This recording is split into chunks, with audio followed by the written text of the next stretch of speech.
Hello, I am back. Happy New Year to everyone. I am sorry it's been so long. As always, need to preference this by saying I'm looking at the screen of my phone, so if I'm constantly looking here instead of here, I apologize. Although lots of this video I will be looking at my computer screen, which is why you can see the blue light in my glasses. Yeah, I quickly want to say I'm really sorry for disappearing, and there won't be any reading what I read in I think 4 months of last year of 2023, just because life got really intense for me. I had a lot of school stuff going on, as well as some family things in the background that I just could not deal with properly. Don't mind my bookshelves, they're a mess. Kind of how I am right now. Yes, so I am sorry that I kind of disappeared. I hope this year my goal is to make at least one video a month of what I released or what I read. I do want to do book tags and stuff as well, and just like maybe reading vlogs. But my life is so chaotic, I can't promise anything. But I am deeply sorry. I forgot, or not even forgot, I kept meaning to. Life was super busy. I am in my 3rd year of university, so my courses are getting harder. And next year is my 4th, but next year is hopefully gonna be an easier year. So, yeah. Anyways, I have brought you all here as we're going to do my reading wrap up of 2023, what I got for Christmas. I got 2 books for Christmas, so I always like doing a little Christmas haul with the books, as well as my reading goals for 2024, as well as I am doing a much better job of writing down all the books I'm finishing. I just finished a couple, so I need to write them down as well, which is fine. I'll get to that, but this is still a handy dandy. If you ever see me in a video with this book and anything, we're doing a reading wrap up.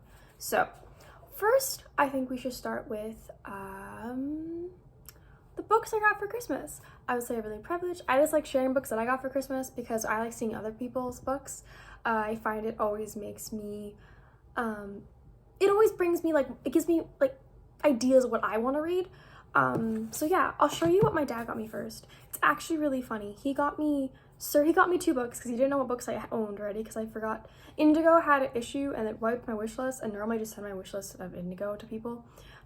So he actually got me Circe, but I already have Circe, by Adeline Miller, I think her name is. I already had that because I needed it for my anthology class back in 1st year. But, so he got me the other book, which I think is really interesting. It's fiction. No, it's non-fiction, sorry. Sorry, I'm talking really fast today. Don't know why. Probably too much coffee. The Atlas of Vanishing Places, Lost Worlds as They Were and As They Are Today. This is by Travis Elborough.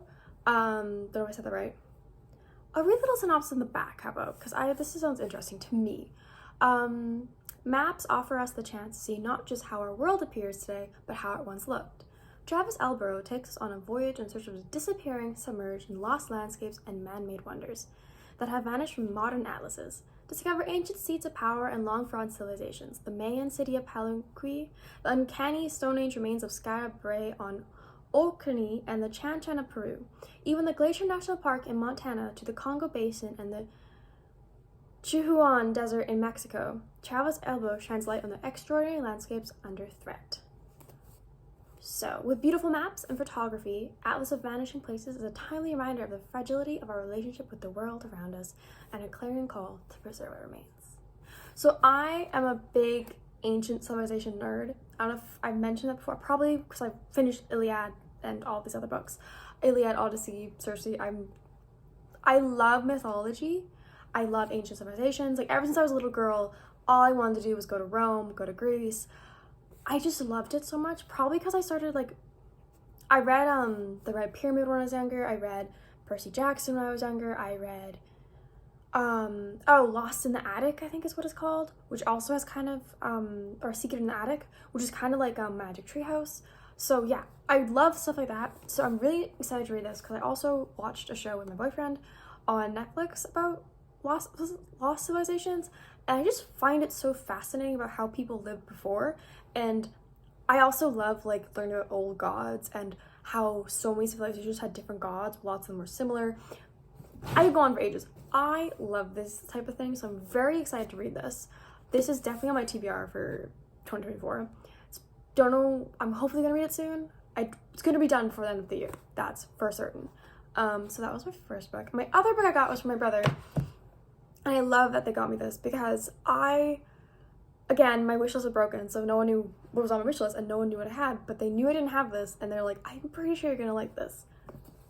It's Howl's Moving Castle by Diana Wynne Jones. I've only seen the Studio Ghibli movie, but I just want to point out this version of it is so beautiful. It is like an old-fashioned version. I don't know if you can tell with the art. It's just so pretty, and even just like the way it's written, it's just so beautiful. I haven't read it yet. It's beautiful though, and it's hardcover, which I love hardcover books. So we all know the story of Howl's Moving Castle, or like most people do, so I won't read the synopsis for this, as well as it's kind of long. Howl's Moving Castle though, I'm so excited to read this. Oops, hit my mouth with it. I'm so excited to read it, and I'm so grateful. So yeah, those are the 2 books I got for Christmas this year. I didn't get many because this just wasn't a thing, which is fine. I read mostly borrowed books online. I use either my roommate's Kindle account or I borrow books from the library mostly, or I read books I already have, because I have lots of books that I've never read. We know this. So yeah, let's get into the reading wrap-up of 2023. So my goal was 150 books, 55,000 pages in 100 hours. Let's see how this went. I unfortunately only read 126 books. But this is going to help me with this year, because with the book count at least, because I had a bunch of books on the go that were like 30% finished, half finished, because I don't just sit and read one book. Like sometimes I will, but mostly I kind of like flip through, I read multiple books.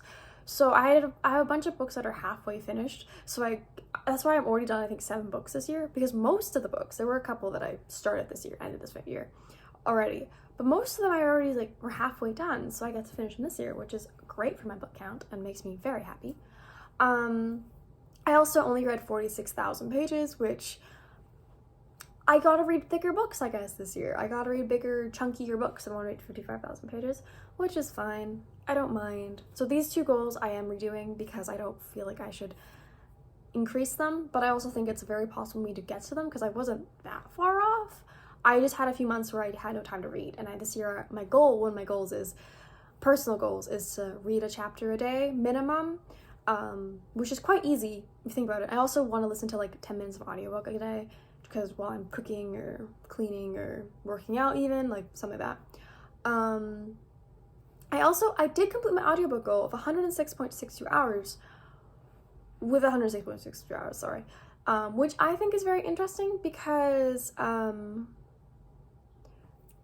what was I gonna say? Oh, I think this is very interesting because I started this book this goal halfway through the year. So that's why my goal this year is gonna be 200 hours. Yes, because I think it's possible. I think I'm already 5 hours in, so I am good. Okay, so the first book I read was These Hollow Vowels by Lexi Ryan. And the last book I read was like a collection of short stories, because it was on my roommate's Kindle and I was like, I might as well read it. And I hate DNFing books, so it wasn't my favorite book. I want to preface this. It was definitely not my cup of tea, but I did finish it. It's 1001 Dark Nights, Bundle 5 by multiple authors. I'm not going to say them all. It was okay. It was just a bunch of short stories with like romantic intentions, I would say, but it's hard to read if you don't already know the characters. That is what it is. Surprisingly, I read a lot of really light books. So I'm using Storygraph. I'll link my Storygraph in the caption, in the description below if you want to follow me, if you're interested in what I'm reading or want to see my stuff. I think everything's public. I keep it all public because I don't care what people see what I read, honestly. I talk about it here, so yeah. I started the year off with quite dark books, but it's not dark, it's yellow. And then I ended the year off in green. So I really didn't read that many dark books this year, which I think is good. I kind of wish I did read more dark books because I like darker books better. I'm currently reading a series that definitely edges on the more darker end. But yeah, there's that. And then it says, you embarked on exciting adventures, rode a roller coaster of emotions, and unraveled intricate mysteries. I definitely read a lot of mystery books this year because I was rereading Thea Stilton Drama Stilton. I'm still tackling that monster of a thing, which are mystery books for children, essentially. But I'm rereading them because they're part of my childhood, and I sometimes just need a really quick middle grade children's books, just like cleanse the palate. And it's only 100 pages mostly, so there's that. My highest point, I'm pretty sure, would be, yeah, in January. Not surprising, I read the most pages of 7,000 pages in January. But then I think I read the most pages. So June, May, and January, I all read 17 books, which I don't know how I managed that in May and June because I was busy. Yes, but then in September, okay, this is in minutes instead of hours. I listened to 1,100 minutes, almost 1,200 minutes in September. So that's interesting to see. Yeah, these genres you spent the most time with in 2023, which I find interesting because two have swapped places. Fantasy is still the highest, which we're not surprised. I love fantasy. I'm a fantasy girly at heart. I will always love fantasy. I read how many? 85 fantasy books this year, which are categorized under fantasy. Makes sense. Last year, this was young adult. Romance took the second spot at 63, which doesn't surprise me because a lot of books nowadays are categorized under romantasy, which means there's a higher romance aspect of it in the fantasy areas, which is very interesting to me because, well, I don't know, I read it for the fantasy, but then it has a high romance. I'm not saying I didn't read a lot of romance books this year. I think this is the year I really, really liked, what's her name? Love Hypothesis. I'm pretty sure I read that this year, and I read all of her books this year. Ali Hazelwood. I'm pretty sure I read a bunch of Ali Hazelwood this year, so I think that's where that would be underneath. So yeah, there's that. Young adult, I read 38 books, which honestly, that's not that many. Like, only 38 books I read were considered young adult, which I find interesting. It's cool to see this because I don't read books thinking, sorry, I gotta email my phone. I don't read books thinking about what genre they're under. I read a book because I'm interested in it, because I think it's cool, or like someone told me I should read it. So it's interesting for me under year to see, oh, okay, that's cool. The children's books were 15, which makes sense. I also finished like Roald Dahl this year, like my Roald Dahl Treasury, which I love. So that makes sense. And contemporary was 13, which again makes sense because I did dabble in more contemporary this year. So I did read more genres, I'm pretty sure, because one of my goals is to read more genres this year. The longest book I read was, because I'm rereading Harry Potter, was Order of the Phoenix at 768 pages. That is a lot of pages. The shortest book was 56 pages, which was A Midsummer's Night Dream, which I read for class. The average length of the books I read was 364 pages, and it took around 42 days to finish a book. I think it's because I read multiple at once. Okay. The least time spent with a book was How the King of Elfhame Learned to Hate Stories. It took me a day to read. That's a very short and quick read. So, longest one, and this is because I shelved it for 2 years and picked it up in the middle where I left off, was The Iliad, a new translation by Peter Green. I heard there's a new one out by a woman author or translator, and I really want to read it. It's 615 days, sorry. So, yeah. The authors I spent the most time with in 2023 was Jennifer L. Armentrout, with 13 books, because I'm pretty sure I reread From Blood and Ash this year, as well as her other series, and she released a couple new books. So that's that.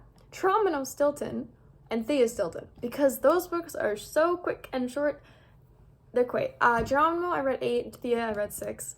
We're gonna be seeing higher numbers too this year. I'm hoping I don't get them all in my top 3, but if it happens, it happens. I'm also planning to read a bunch of series this year, just because I have comfort books, guys. Like, I'm thinking of rereading Through the Glass and The Raven Boys and just a bunch of books. So yeah. Oh, I have something in my eyes. Sorry. Oh my goodness. Okay. Anyways, it's better now mostly. Average rating was 3.91 stars. Okay. That's understandable. the top 5, so the 5-star reads, I usually am very generous, so I'm quite surprised it wasn't generous, was Nathan W. Pyle's Strange Planet, which was 5 stars, yes. Legends and Lattes by Travis Baldree, A Kingdom of Flesh and Fire by Jennifer L. Armentrout, I'm Glad My Mom Died by Janet McCurdy, Fourth Wing, Emily Wilde's Encyclopedia of Fairies, Gleam by Revan Kennedy, Iron Flame by Rebecca Yarros, and Wicked by Jennifer L. Armentrout. So very interesting in the way that was. And the most average rating would be 4 stars, which is fair. When I'm like, I like this book, but it's not like my favorite, it's usually 4 stars. Yeah. October, the highest average rating is 4.25. That's nice. May, the lowest average rating was 3.5. And most pages read was in January, as I already said. The most shelved book I read was Harry Potter and the Order of the Phoenix, with 500,000 other people shelving it, which is a lot. And the least shelved, which I kind of guessed when I read it, was 618 Awesome Things About Canada and 383 Pretty Cool Things Too. The highest rated book that I read was Calvin and Hobbes, which I really like. This shocked me when I read this, because I read this before I did this, obviously. This one really shocked me because I didn't realize I read this many new authors this year. I read 62 new authors this year. 62! That's like insane. As well as 98 books. I remember I read 126 books. 98 of those books were part of a series. That's like, oh my god, I need to like stop reading series or something. I revisited a total of 8 books. I had no DNFs, which is good.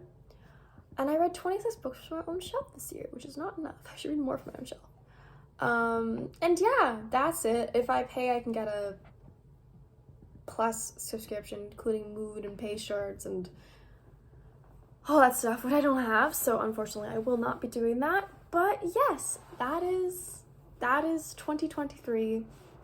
This year we're gonna retry the 150 books and 55,000 pages, with as well the additional 200 hours of audio.